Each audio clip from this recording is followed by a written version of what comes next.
Hello साथियों, नमस्कार। मैं नितिन गुप्ता स्वागत करता हूं आप सभी का आपके अपने यूट्यूब चैनल गुरुकुल इंडिया पर। तो साथियों, आज लेकर आया हूं आपके लिए क्या है, जो आपका सीटेट 2012 में आपका क्या है, ईबीएस का जो पोर्शन है, पर्यावरण अध्ययन का जो पोर्शन है, उसके क्या है 15 सवाल करेंगे, जो कि आपके क्या होंगे, एनसीईआरटी बेस्ड भी होंगे, आपके एनसीईआरटी के होंगे और पेडागोजी भी आपके उसमें मिक्स होंगे। ठीक है, तो बिल्कुल दोनों क्वेश्चन मिक्स आपको यहाँ देखने को मिल जाएंगे। बहुत ही इंपॉर्टेंट क्वेश्चन है, तो वीडियो के अंत तक ज़रूर बने रहेंगे। और जितने साथी चैनल पर पहली बार आए हैं और वीडियो को पहली बार देख रहे हैं, तो क्या करना है, उनको चैनल को सब्सक्राइब करना है और साथ साथ बेल आइकन को प्रेस करना है, जिससे कि आने वाली नेक्स्ट वीडियो का नोटिफिकेशन तक तुरंत पहुंच सके।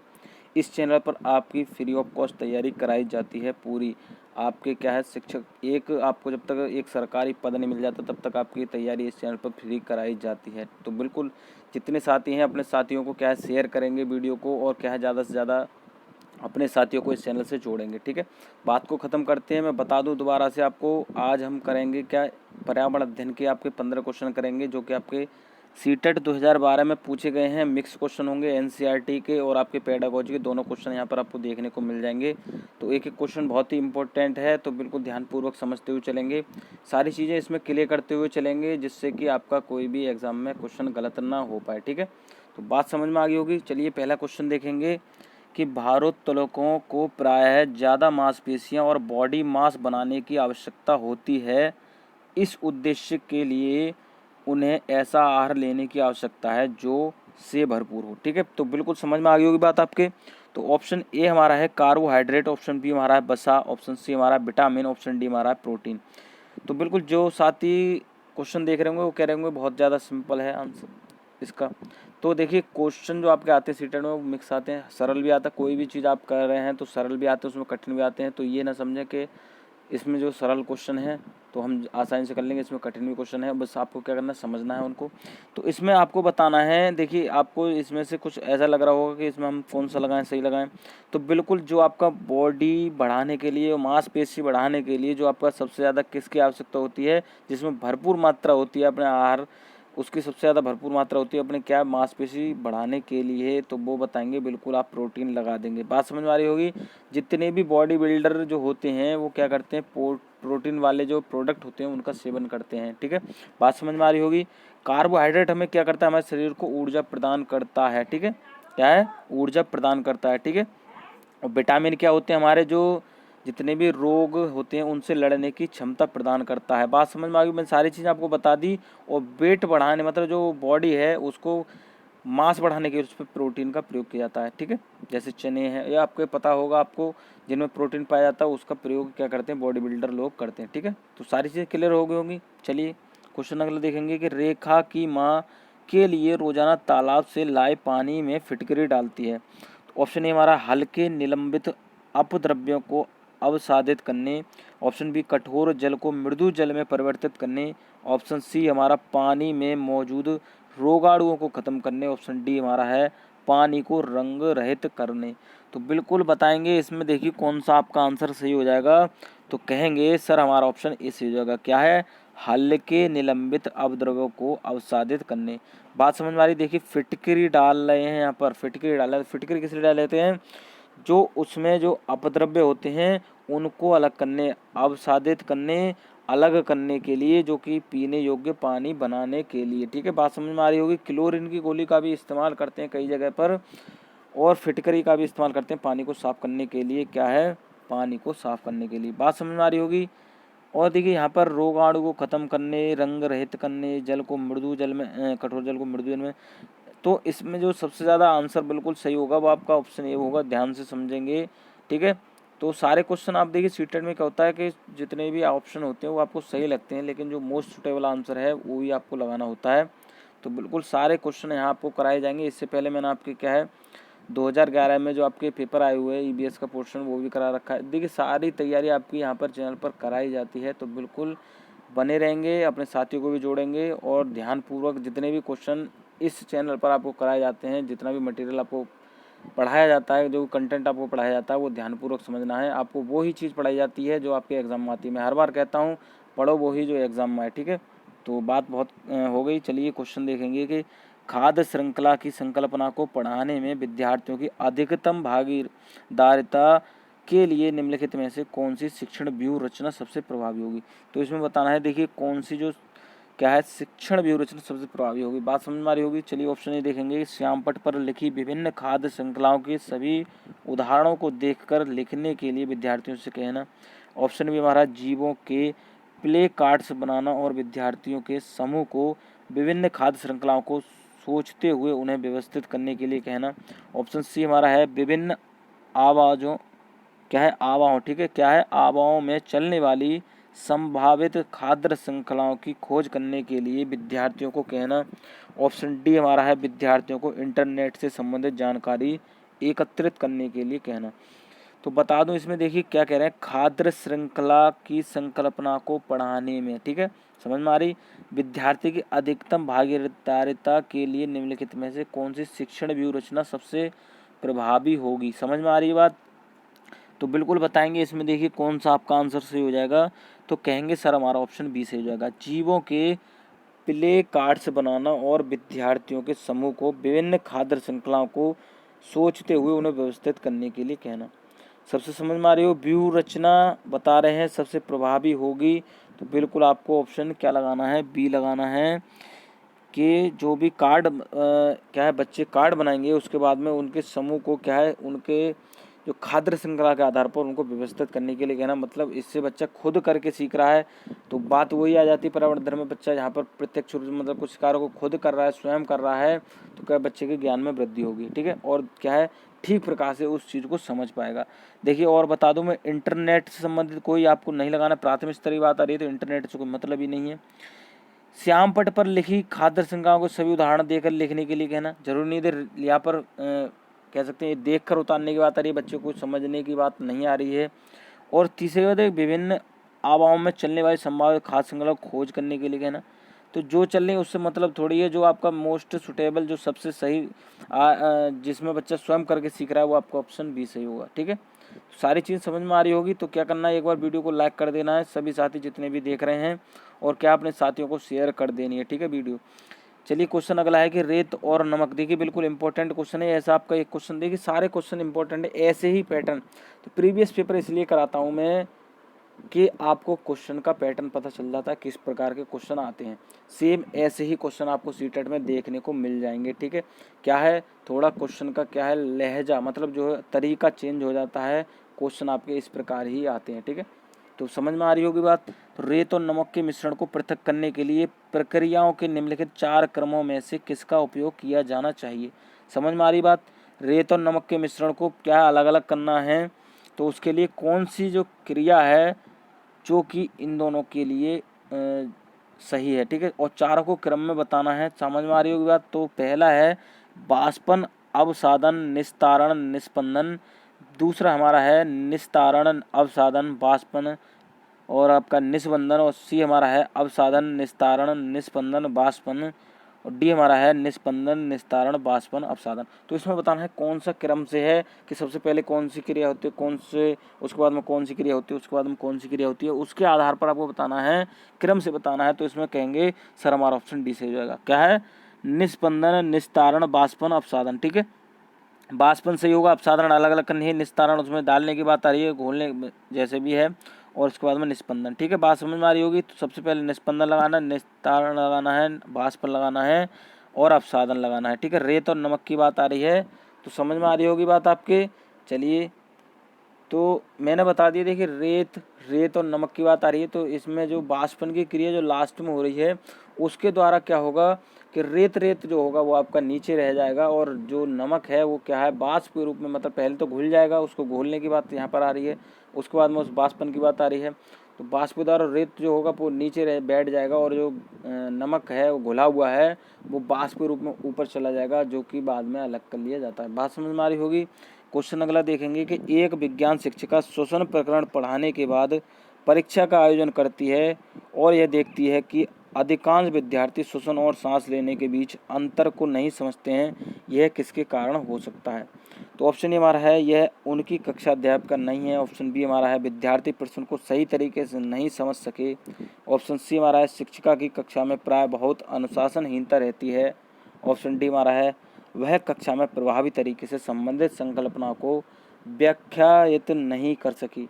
तो जितने साथी रेगुलर क्लास कर रहे हैं इस चैनल पर उनको पता होगा, ये क्वेश्चन मैंने करा रखा है आपको। जो हमने क्या है ईवीएस पेडागोजी सीरीज स्टार्ट कर रखी थी, जो आपके 5 जुलाई को एग्ज़ाम होने वाला था सीटेट का, उसको लेकर क्या था कि हमने आपकी जो सीरीज थी, जो श्रृंखला थी, मैराथन क्लास थी, वो 5 जुलाई को होने वाली थी, उसको लेकर 300 प्रश्न सेलेक्ट किए थे आपके लिए ईवीएस पेडागोजी के। उसमें सारे क्वेश्चन मैंने करा रखे हैं, बहुत ही इंपॉर्टेंट क्वेश्चन है। तो जिन साथियों ने वो वीडियो नहीं देखी है तो क्या प्लेलिस्ट में आपको वीडियो देखने को मिल जाएंगी, तो वीडियो जाकर ज़रूर देखेंगे। बहुत ही इंपॉर्टेंट क्वेश्चन है आपके सीटेट 2020 के लिए, ठीक है।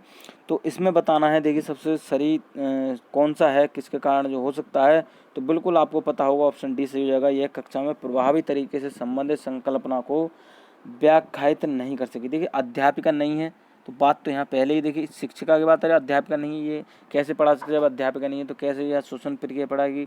उसके बाद में कह रहे हैं विद्यार्थी प्रश्न सही तरीके से नहीं समझ सके। उसके बाद में बात हो रही है शिक्षिका कक्षा के प्राय बहुत अनुशासनहीनता नहीं लगानी है आपको। ज़्यादा ऐसे आ जाए कि अनुशासन में रखकर बच्चे को पढ़ाया जा रहा है, वो भी आपका नेगेटिव हो जाएगा, ठीक है। एक शिक्षक की बात यहाँ पर आ रही है कि एक शिक्षक के बारे में बात आ रही है, तब आपको अनुशासनहीनता नहीं लगानी है।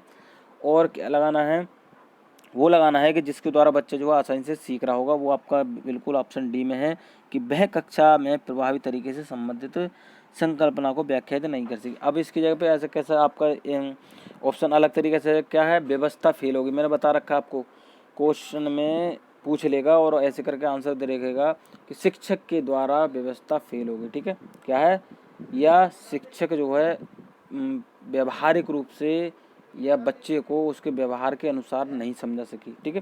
तो ऐसे आपके क्वेश्चन देखने को मिल जाएंगे, और ऐसे आपको ऑप्शन देखने को मिल जाएंगे, सॉरी। तो आपको बिल्कुल सही वाला लगाना है। मैंने बता दिया व्यवस्था फेल होगी, ऐसे भी क्वेश्चन आपको देखने को मिले होंगे, प्रीवियस पेपर आपने देखे होंगे। तो इसमें आपको बिल्कुल लगाना है कि कभी भी ऐसा नहीं लगाना है कि एक शिक्षक जो है पूर्ण रूप से नहीं कर सका, प्रश्न बच्चे नहीं कर सके, अनुशासनहीनता रहती है, या वह उस क्लास का शिक्षक नहीं है, या एक शिक्षक पर वह विषय वस्तु नहीं आती है, पढ़ानी नहीं आती है, वैसे आपको नहीं लगाना है। लगाना है व्यवस्था फेल हो गई, या एक शिक्षक जो है पूर्ण रूप से उसके व्यवहारिक रूप से बच्चे को नहीं समझा सका, ऐसे आपको लगाना है। तो बिल्कुल आपको डी लगाना है। मैं इतना टाइम क्यों लेता हूँ, क्योंकि आपके अगर जितने भी साथी हैं जो सीटेट को पहली बार दे रहे हैं उनको पता नहीं है किस प्रकार के क्वेश्चन आते हैं, तो सारी चीज़ें समझते हुए चलना है। बिल्कुल सारे साथियों को साथ लेकर चलना है जो कि वीक हैं, जो सीटेट को उनको पता नहीं है किस प्रकार के क्वेश्चन आते हैं, कैसे तैयारी करें। तो बिल्कुल आपको कोई टेंशन लेने की ज़रूरत नहीं, जब तक नितिन सर आपके साथ हैं तो सीटेट का एग्ज़ाम आपका क्रैक होगा। तो बिल्कुल सारी तैयारी आपको इस चैनल पर कराई जा रही है, ठीक है।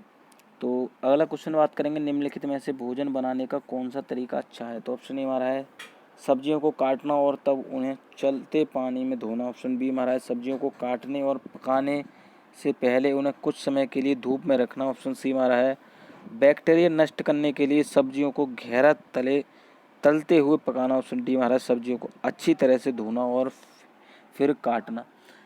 तो बताएंगे इसमें, देखिए कौन सा आपका आंसर सही हो जाएगा, तो कहेंगे सर हमारा ऑप्शन डी सही हो जाएगा। क्या है, सब्जियों को अच्छी तरह से धोना और फिर काटना।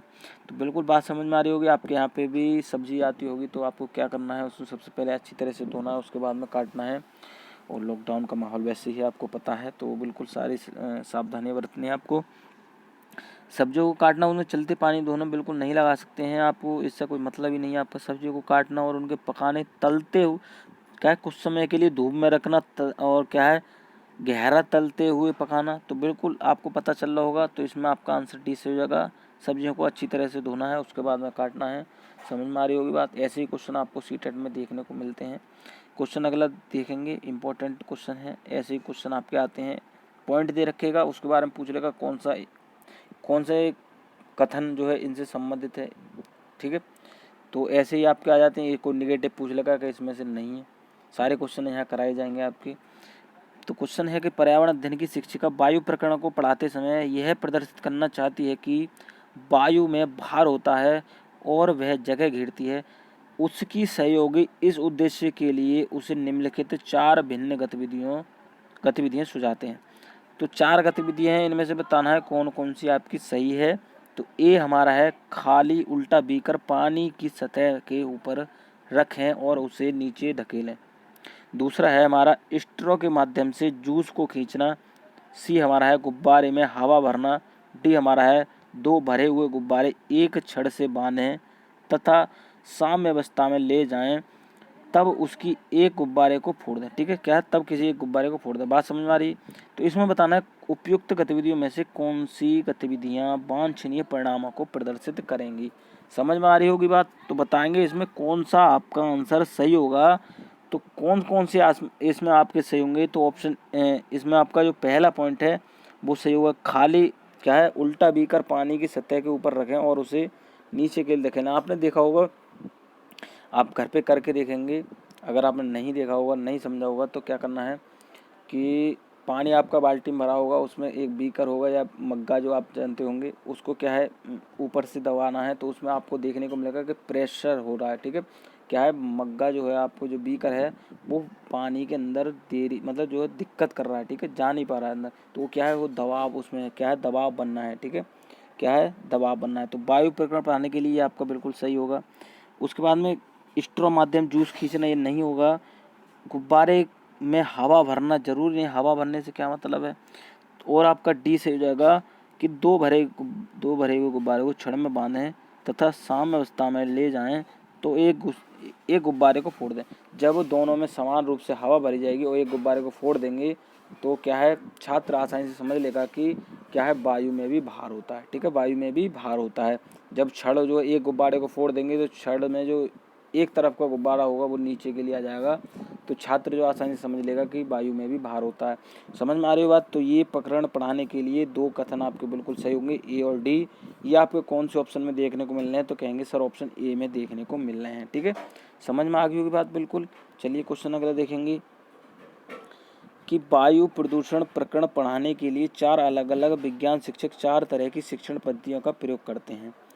निम्नलिखित में से कौन सी पद्धति सबसे ज़्यादा उचित है। क्या है, कौन सी पद्धति सबसे ज़्यादा उचित है, ये बात हमें बतानी है। तो ऑप्शन ए हमारा विद्यार्थियों को वायु प्रदूषण पर वृत्ता चित्र दिखाना। ऑप्शन बी हमारा है विद्यार्थियों से कहना कि वे दीपावली से पहले और बाद में वायु के नमूने इकट्ठे करें और उनकी गुणवत्ता का अध्ययन करते हुए निष्कर्षों को सारणीकृत करें। ऑप्शन सी हमारा विद्यार्थियों को पाठ्य पुस्तक में से प्रकरण का सस्वर पठन करने के लिए कहना और संकल्पना शब्दावली का अर्थ स्पष्ट करना। ऑप्शन डी हमारा है प्रकरण पूरा करने के बाद अभ्यास दिए गए सभी प्रश्नों के उत्तर लिखवाना।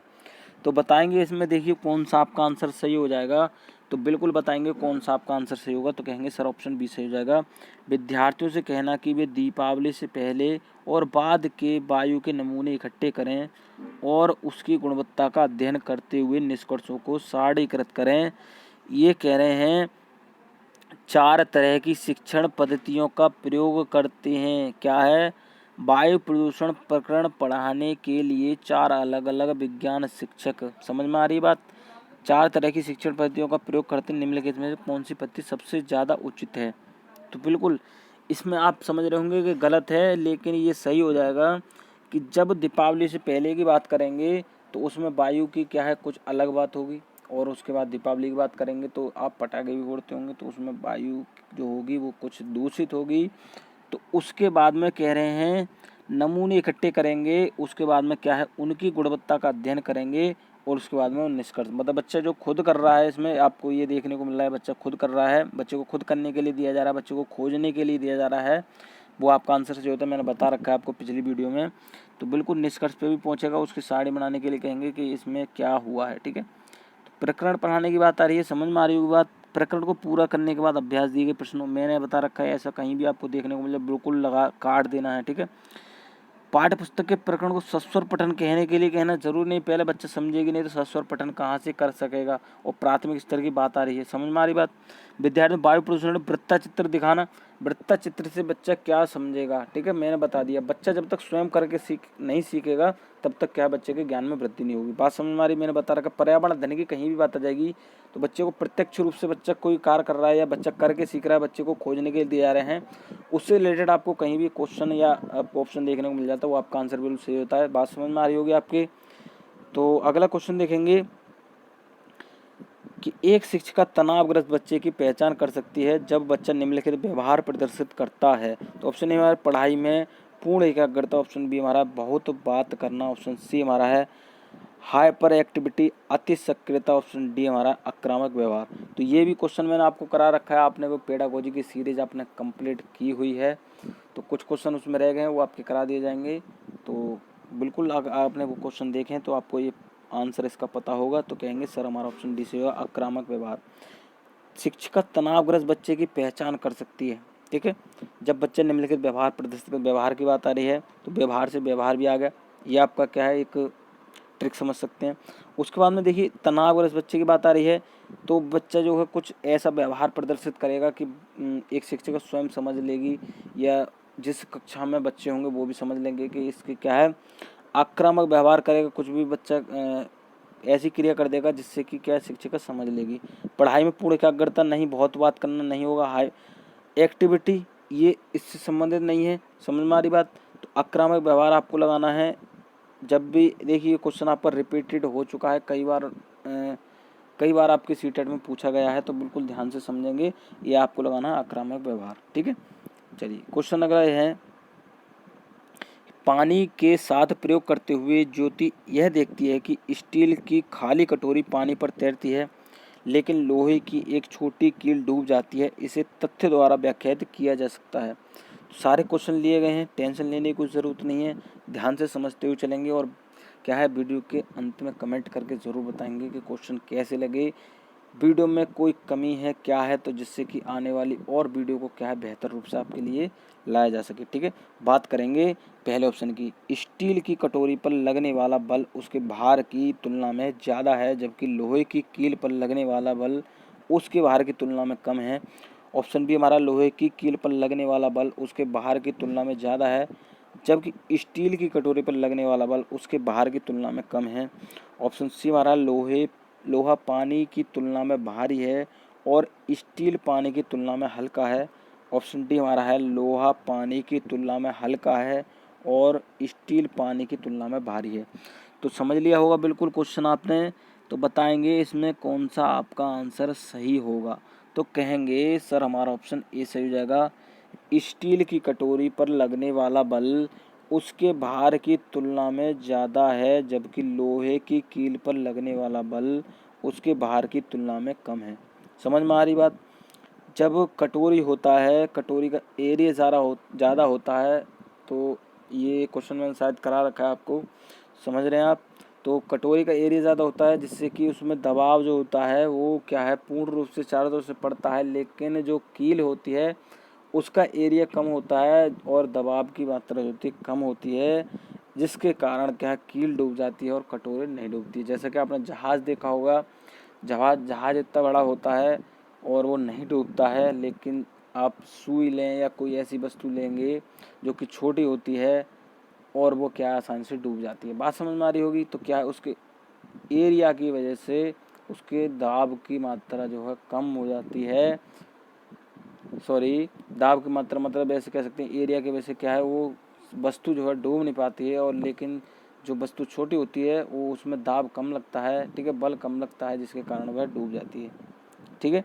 समझ में आ रही। भार की तुलना में क्या है कम है, क्या है किसके, कील पर लगने वाला बल, ठीक है, और कटोरी पर लगने वाला बल क्या है उसके भार की तुलना में ज़्यादा है।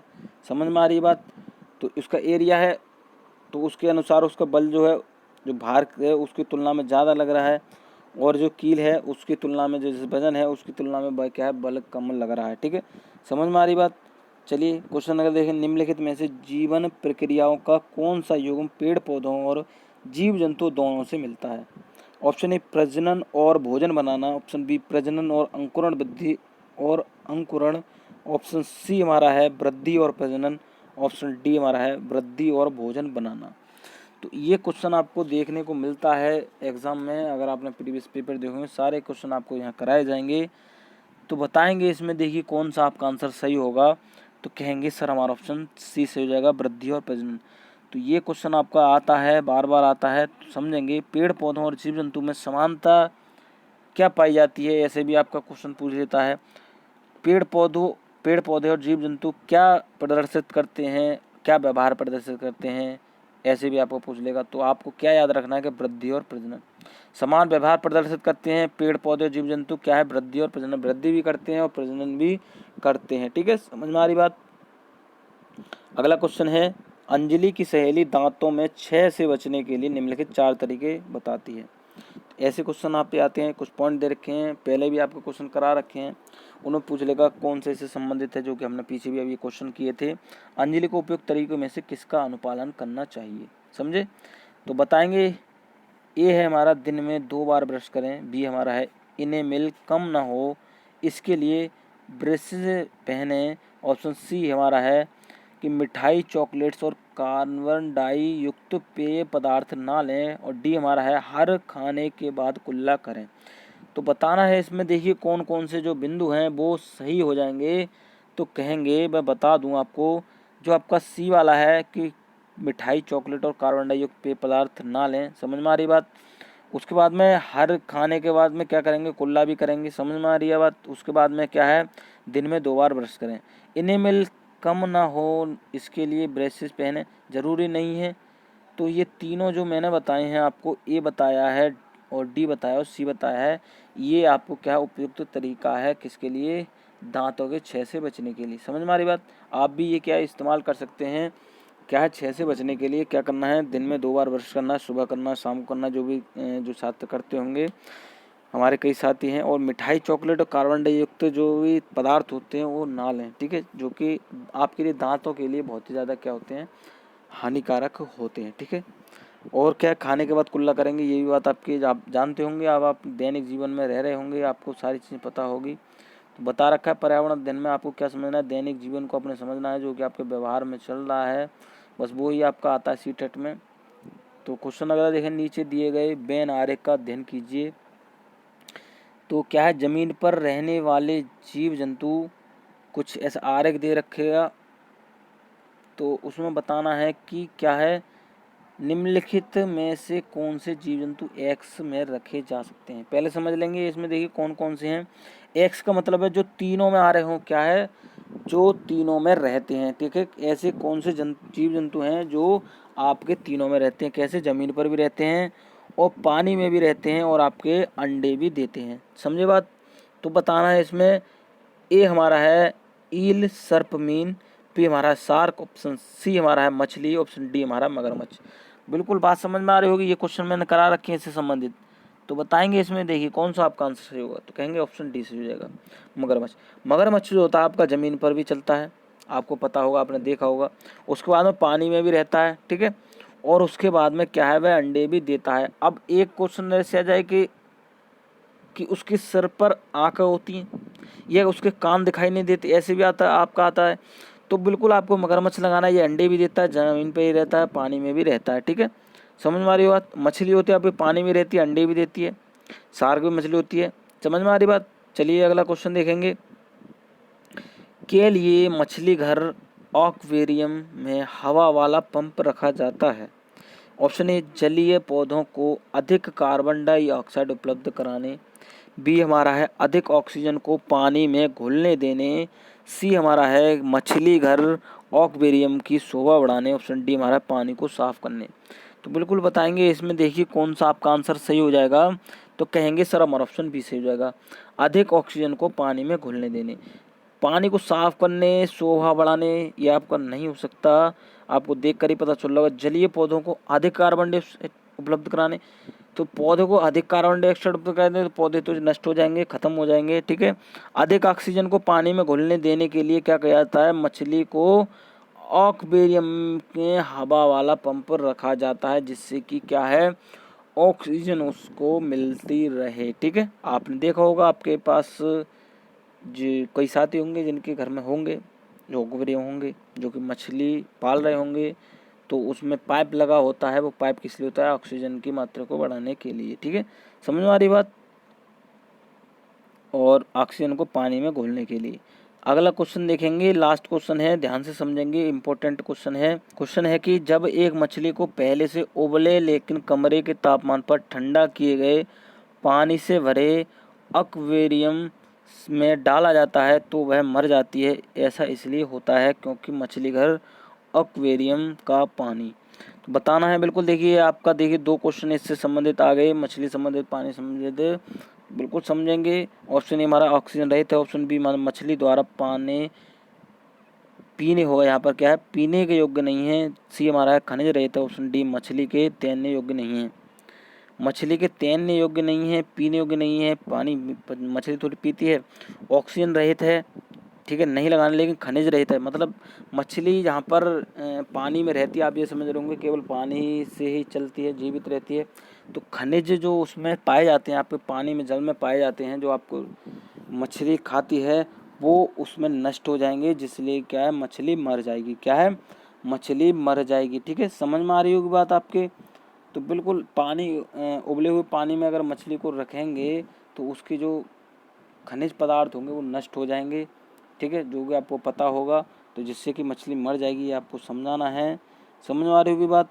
तो सारे क्वेश्चन जितने भी कराए हैं, तो बिल्कुल कमेंट करके बताएंगे कैसे क्वेश्चन लगे आपको, जिससे कि और आगे बेहतर क्वेश्चन, बहुत ही बढ़िया क्वेश्चन आपके लिए लाए जाएँ। तो बिल्कुल, और बिल्कुल जे अगर क्वेश्चन आपको अच्छे लगे, क्या करना है, बिल्कुल वीडियो को लाइक कर देना और अपने साथियों को शेयर कर देना है, जितने भी साथी क्या है, शिक्षक भर्ती की तैयारी कर रहे हैं। ठीक है, और जितने भी साथी चैनल पर पहली बार आए हैं, क्या करना है, चैनल को सब्सक्राइब करना है, साथ साथ बेल आइकन को जरूर प्रेस कर देना है, जिससे कि आने वाली नेक्स्ट वीडियो को नोटिफिकेशन तक तुरंत पहुँच सके। ठीक है, तो बिल्कुल मैं ऐसी लेटेस्ट वीडियो आपके लिए लेकर आता रहूँगा।